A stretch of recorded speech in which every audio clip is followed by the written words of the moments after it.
પાટણ બેઠક પર ઉમેદવાર લડાવવા અંગે મડાગાંઠ ઉકેલાઈ છે। જગદીશ ઠાકોર અને પ્રદેશ પ્રમુખ અમિત ચાવડા વચ્ચે બેઠક થઈ। પાટણ બેઠક પર ભાજપ કયા દાવેદારને ઉમેદવાર બનાવે તે બાદ કોંગ્રેસ સત્તાવાર જાહેરાત કરશે। જો કે આવતીકાલે મળનારી બેઠકમાં સત્તાવાર જગદીશ ઠાકોરના નામ પર મહોર લાગી શકે છે। અગાઉ જો કે દાવેદાર અલ્પેશ ઠાકોરે લોકસભા ચૂંટણી લડવા માટેનો ઇનકાર કર્યો હતો।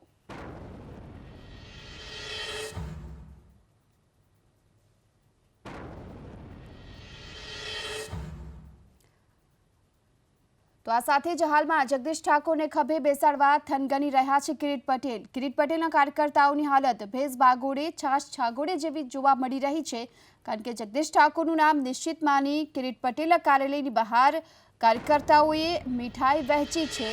જગદીશ ઠાકોરનું નામ પાટણ માટે સૌથી હોટ ફેવરેટ નથી તો કોઈ સત્તાવાર અત્યાર સુધી જે પ્રમાણે જાહેરાત કરવામાં નથી આવી, પરંતુ આપને એ પણ જણાવી દે આવતીકાલે સત્તાવાર જાહેરાત થઈ શકે છે। તેને લઈ હાલમાં કાર્યકર્તાઓએ અત્યારે મીઠાઈ વહેંચી છે।